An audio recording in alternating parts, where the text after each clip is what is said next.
Assalamu alaikum everyone. This is Salman Yusuf Khan from Leeds Law College, and today our topic is defamation. So first of all, defamation को understand करने की ज़रूरत है कि defamation होता क्या है. Defamation basically होता है कि आप intentionally किसी की भी reputation के against आप कोई false statement अगर देते हैं, चाहे वो आप verbally दें या फिर आप उसे written form में या publication की form में उसे आप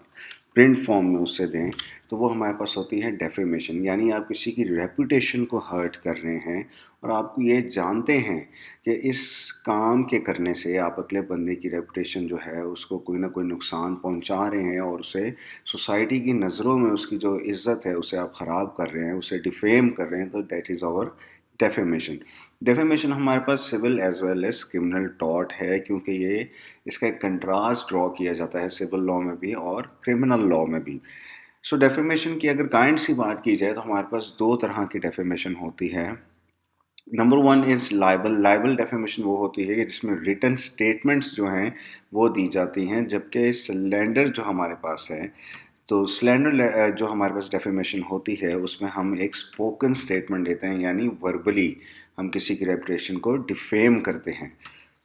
डेफेमेशन की सूरत में हमारे पास क्या होता है कि जब कोई इंसान किसी बंदे को डिफेम करता है तो वो इंसान अगेंस्ट दैट पर्सन या अगेंस्ट रॉन्ग डूअर, जो हम अगेन वर्ड यूज़ करते हैं हमेशा, अगेंस्ट दैट रॉन्ग डूअर या टॉर्ट फीजर, हम क्या कर सकते हैं, हम उससे सू कर सकते हैं in the court of law,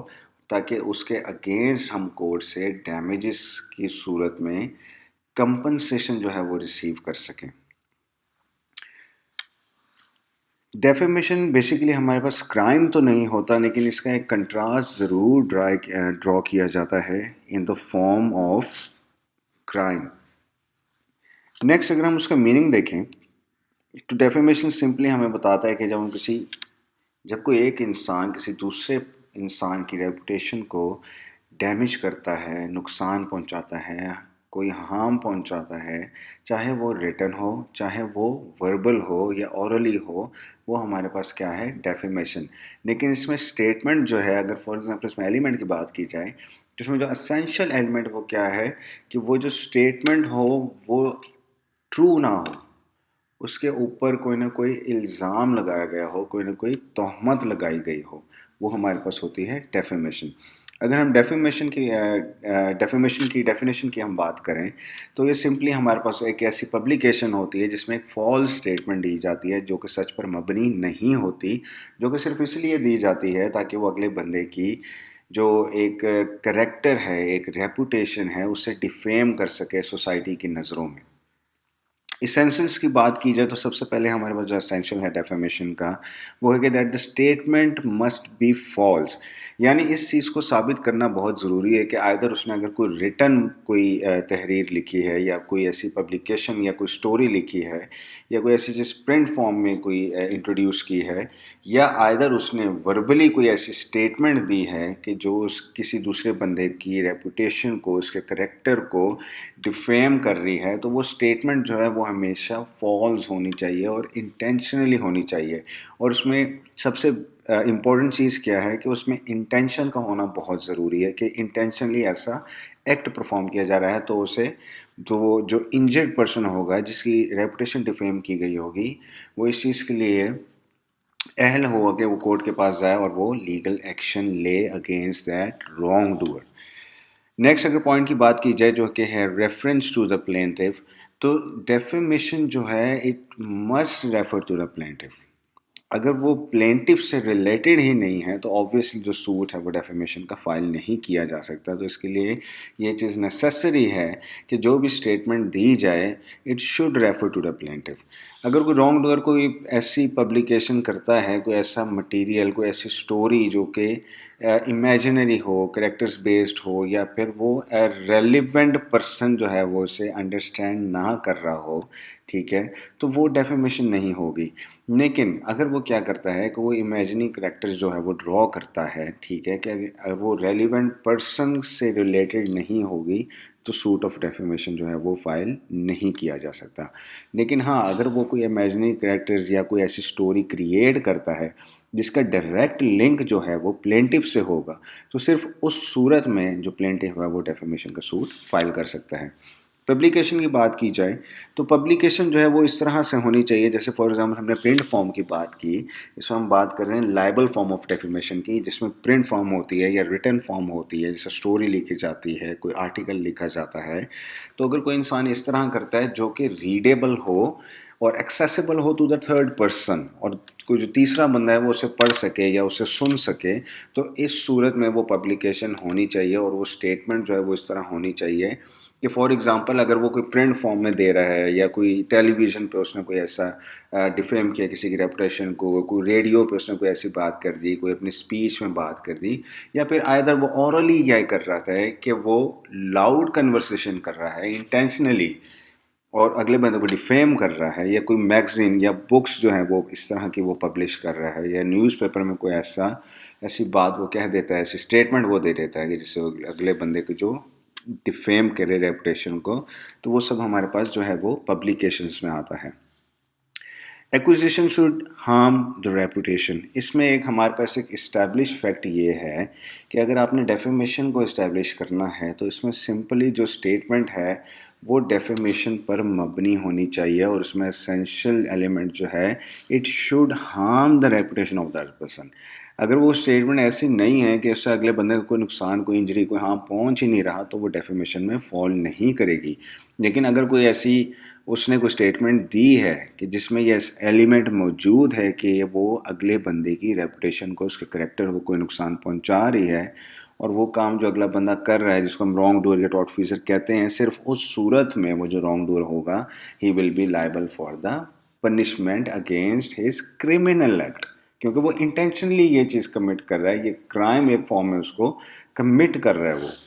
अगर काइंड्स की बात की जाए, जैसे हमने प्रीवियसली डिस्कस किया कि दो काइंड्स होती हैं, एक है लाइबल और एक है स्लैंडर। लाइबल हमारे पास क्या होता है कि रिटन फॉर्म में अगर कोई बंदा किसी की रेपुटेशन को हर्ट करता है, कोई फॉल्स स्टेटमेंट जारी करता है, किस तरह से एग्जांपल हमने देखी है कि फॉर एग्जांपल वो कोई प्रिंटिंग फॉर्म में कोई चीज़ प्रिंट कर देता है, या कोई आर्टिकल या कोई स्टोरी लिख देता है, या कोई पिक्चर्स इस तरह की प्रिंट कर देता है, तो वो फिजिकली कोई भी फिजिकल सोर्स अगर वो यूज़ कर लेता है इस तरह से कि वो थर्ड पर्सन तक भी एक्सेसिबल हो, तो वो लाइबल हमारे पास डेफेमेशन होगा। अगर हम लाइबल के इंग्रेडिएंट्स की बात करें तो वो हमारे पाई फॉलोइंग इंग्रेडिएंट्स हैं, जिसमें रिटन स्टेटमेंट होनी चाहिए, वो स्टेटमेंट फॉल्स होनी चाहिए, और वो स्टेटमेंट डेफेमेटरी होनी चाहिए, उसमें कोई ना कोई इंजूरियस फैक्टर्स इन्वॉल्व हों, ठीक है, and it should relate to the plaintiff, plaintiff से उसका कोई ना कोई ताल्लुक होना ज़रूरी है, और उसकी पब्लिकेशन जो है वो लाजिम हो, क्योंकि ताकि अगर पब्लिकेशन नहीं होगी तो थर्ड सोर्स उसे रीड आउट नहीं कर पाएगी। स्लैंडर की बात की जाए जो कि सेकंड काइंड है, स्लैंडर डेफेमेशन हमारे पास वो होती है कि स्लैंडर के अंदर जब आप फॉल्स स्टेटमेंट देते हैं, चाहे वो जिसे हम ऑरली या वर्बली कहते हैं, तो वर्बल या ऑरल स्टेटमेंट अगर दी जाए सिर्फ इस बेस के ऊपर, इस इंटेंशन के साथ कि उस बंदे की रेपुटेशन, उस करेक्टर को आपने सोसाइटी की नज़रों में ख़राब करना है, तो उससे हम कहेंगे स्लैंडर डेफेमेशन, जो कि हमारी सेकंड काइंड है। इसके इंग्रेडिएंट्स की बात की जाए तो ऑरल स्टेटमेंट होना ज़रूरी है, फॉल्स स्टेटमेंट होनी चाहिए, it should be defamatory, injurious factors involve हों, it should relate to the plaintiff, और इसकी पब्लिकेशन होना भी ज़रूरी है। अगर हम बात करें डिफेंसेस की कि हमारे पास डिफेंसेस कौन से अवेलेबल हैं डेफेमेशन के अंदर, तो सबसे पहले है truth of the fact. Truth हमारे पास किस तरह से डिफेंस अवेलेबल कि फॉर एग्जांपल अगर किसी इंसान ने कोई सच्ची बात की है, ठीक है, वो हमारे पास एक कंप्लीट डिफेंस है। किस तरह से अगर कोई किसी कोई सिचुएशन उसके पास ऐसी है कि उसमें उसने एक ऐसी स्टेटमेंट दे दी है कि उसने उसमें सच बोला है, और वो फैक्ट्स जो हैं वो बाद में इस्टेब्लिश किए जा सकें, कोई ऐसी गलत जो है वो स्टेटमेंट ना हो, तो ऐसी सूरत के अंदर हमारे पास क्या है, जो ट्रूथ ऑफ द स्टेटमेंट, वो एक डिफेंस अवेलेबल है against defamation. Statement of opinion क्या है कि फॉर एग्जांपल अगर किसी बंदे ने कोई एक ओपिनियन अपना डेवलप किया है, जिस तरह मैं आपसे बात करूँ कि किसी इंसान ने ये कहा कि फॉर एग्जांपल जैसे हमने यहाँ लिखा हुआ है, I think that Harold beat up his girlfriend last Saturday, यानी उसने यहाँ पे सिर्फ एक अपना इजहार किया है, इजहार ख्याल किया है, उसने सिर्फ अपना एक ओपिनियन दिया है कि मुझे लगता है कि शायद हैरल्ड ने अपनी फ्रेंड को मारा है, क्योंकि उसने अपना एक ओपिनियन दिया है, जबकि उसने ये नहीं कहा कि हैरल्ड ने अपनी जो फ्रेंड है उससे मारा है। सो यहाँ पे एक वर्ड यूज़ किया गया आई थिंक, यानी उसका एक ओपिनियन था, एक स्टेटमेंट ऑफ ओपिनियन थी जो कि उसने दी। तो ऐसी सूरत में अगर आप स्टेटमेंट ऑफ ओपिनियन देते हैं तो उस सूरत में जो आपके पास स्टेटमेंट ऑफ ओपिनियन है वो अगेंस्ट एक डिफेंस अवेलेबल है। इसमें कंडीशंस जो हैं वो सेट की गई हैं कि स्टेटमेंट ऑफ ओपिनियन किस तरह से होनी चाहिए कि अगर आप अपना कोई ओपिनियन दे रहे हैं, it the statement must be fair, एक फेयर इनफ स्टेटमेंट होनी चाहिए। It should be with in the limits, ठीक है। उसमें हेट्रेड का फैक्टर जो है वो इन्वॉल्व नहीं होने चाहिए। उसमें किसी पे ब्लेम ना क्यों किया हो, कोई एतराज़ ना उठाया हो, किसी की रेपुटेशन को इंजर्ड करने की इंटेंशन ना रखी हो, और जो एक्सप्रेशन ऑफ ओपिनियन है सिर्फ उसके ऊपर उनका फोकस हो, ना कि इस चीज़ के ऊपर कि वो उससे स्टेटमेंट को, ओपिनियन को जो है वो सिर्फ एक्सप्रेस ना कर रहा हो जबकि उसे ब्लेम कर रहा हो। कंसेंट की बात की जाए, कंसेंट हमारे पास डिफेंस जो है वो ऑलमोस्ट वेरी रेयर, या आप कह लें कि एक तरह से पॉसिबल ही नहीं होता। क्यों? क्योंकि डेफेमेशन के अंदर डिफेंस, अगर कंसेंट की बात की, वैसे तो हमारे पास एक बहुत बड़ा डिफेंस है कंसेंट का, लेकिन ऑब्वियसली ऐसा हो नहीं सकता कि अगर इसकी एग्जांपल हम लें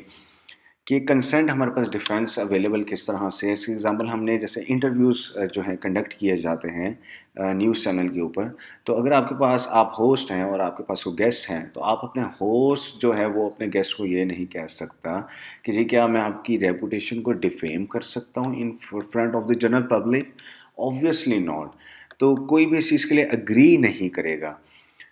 या कोई ऐसी स्टोरी या कोई बुक ऐसी पब्लिश कर दे जिसमें वो बंदा नेक्स्ट पार्टी से ये पूछे कि जी मैं आपके बारे में ये बुक लिख रहा हूँ, फॉर एग्जांपल दी ऑटोबायोग्राफी, तो क्या मैं आपकी रेपुटेशन उसमें डिफेम कर सकता हूँ, उनकी कंसेंट ले। कंसेंट जो है वो बहुत रेयर फैक्टर है, लेकिन अगेन ये कि बहुत बड़ा डिफेंस अवेलेबल है अगर वो कंसेंट जो है वो डिफेम पर्सन की अगर डिफेम पर्सन जो है वो उसकी इजाज़त दे दे। नेक्स्ट हमारे पास हैं जी प्रिविलेजेस। प्रिविलेजेस क्या है? एक तरह से हमारे पास इम्यूनिटीज़ हासिल होती हैं, किस तरह से कि हमारे पास प्रिविलेजेस जो हैं वो एक और डिफेंस अवेलेबल है against the two file the suit of defamation, यानी डेफेमेशन के खिलाफ हमारे पास जो है वो प्रिविलेजेस जो हैं वो एक डिफेंस अवेलेबल है। दो तरह के प्रिविलेजेस हमारे पास होती हैं जी। नंबर वन हमारे पास है एब्सोल्यूट प्रिविलेज। एब्सोल्यूट प्रिविलेज क्या होती है कि इस तरह की एब्सोल्यूट प्रिविलेज वो होती है कि जिसमें बगैर किसी खौफ के कि मेरे अगेंस्ट कोई लीगल एक्शन ना ले लिया जाए, या मतलब बगैर बेबाक हो के, बगैर किसी डर के, without any fear of the legal action, कि आप ये सोचते हो कि यार मैं ये स्टेटमेंट दे रहा हूँ, मेरे खिलाफ कोई केस ना फाइल हो जाए, आपको किसी बात की परवाह ना हो, और आप ऐसी स्टेटमेंट दे दें तो जो अगर आप जानते भी हों कि ये स्टेटमेंट जो है ये फॉल्स स्टेटमेंट है, इसका सच्चाई से लेना देना नहीं है, तो ऐसी सिचुएशन में हमारे पास जो है वो एब्सोल्यूट प्रिविलेज होती है। एब्सोल्यूट प्रिविलेज की कुछ कंडीशंस हैं, जैसे कि फॉर एग्जांपल अगर हम बात करें कि पार्लियामेंट्री प्रोसीडिंग्स आपने देखी होंगे जिसमें एक दूसरे के ऊपर वो ब्लेम्स कर रहे होते हैं, एक दूसरे की रेपुटेशन को जो है वो हार्म कर रहे होते हैं, और जुडिशल प्रोसीडिंग्स हैं हमारी बहुत सारी जिसमें मोस्टली इस तरह के ही फैक्टर्स जो हैं वो देखे जाते हैं कि रेपुटेशन जो है एक दूसरे की वो ड्यूरिंग द कोर्ट प्रोसीडिंग्स जो है उस चीज़ का ख्याल नहीं रखा जाता है, एक दूसरे के ऊपर ब्लेम किया जाता है, इंजरी जो रेपुटेशन है उसे हार्म किया जाता है, करेक्टर पर बात की जाती है। फिर हमारे पास नेवल प्रोसीडिंग्स होती हैं, मिलिट्री प्रोसीडिंग्स होती हैं, और जितनी भी हमारी स्टेट प्रोसीडिंग्स हैं ये सारी हमारी एब्सोल्यूट प्रिविलेज की कंडीशंस या एग्जांपल्स हैं। क्वालिफाइड प्रिविलेज की अगर बात की जाए तो क्वालिफाइड प्रिविलेज जो है वो जर्नलिस्ट को इस तरह से हासिल होती है। अगर जर्नलिज्म के फैक्टर में देखा जाए तो जर्नलिस्ट जो है वो हर तरह की डेफेमेटरी स्टेटमेंट्स जो हैं वो पब्लिश कर सकते हैं, लेकिन उसमें ये चीज़ साबित होनी चाहिए कि वो प्योरली जो है it should be in the interest of the state, कि स्टेट के इंटरेस्ट में होनी चाहिए, और उसमें कोई हेटेड या कोई ऐसा ब्लेम नहीं होना चाहिए इंटेंशनली तौर पे, यानी पर्सनल तौर पे। इसकी कंडीशंस अगर हम देखें तो कंडीशंस हमें ये बताती हैं कि जो रिपोर्ट है वो एक्यूरेट होनी चाहिए, यानी फैक्ट्स पर होनी चाहिए, it should relate to the facts, और जो भी स्टेटमेंट हैं जो पब्लिश की जाएं वो सिर्फ स्टेट के इंटरेस्ट में या पब्लिक के इंटरेस्ट में जो है वो पब्लिश की जाएं। थर्ड बात यह है कि जो स्टेटमेंट है it should be without hatred, उसमें कोई नफ़रत का एलिमेंट नहीं होना चाहिए कि अगर आपका पर्सनल हेटेड है तो उसे आप थ्रू अपने जर्नलिज्म जो है उसे आप पब्लिश करवा रहे हों। सो टू कंक्लूड अगर हम सिंपली बात करें तो डेफेमेशन का हमने देखा है कि डेफेमेशन जो है वो प्योरली एक फॉल्स स्टेटमेंट होती है, जो कि आप जब किसी इंसान को सोसाइटी की नज़र में उसकी रेपुटेशन को अगर आप हार्म पहुंचाना चाहते हैं और उसके करेक्टर को आप डिफेम करना चाहते हैं, तो ये सिंपली हमारे पास डेफेमेशन होती है, जिसमें और हमारे पास इसमें हमने दो काइंड्स देखी, जिसमें हमारे पास लाइबल थी which is over written form of defamation, और स्लैंडर जो हमारे पास थी वो ऑरल यानी वर्बल फॉर्म ऑफ डेफेमेशन थी। आई होप ये लेक्चर आप लोगों को समझ आ गया होगा। For further queries you can comment down. Thank you so much. See you in the next class. Allah Hafiz.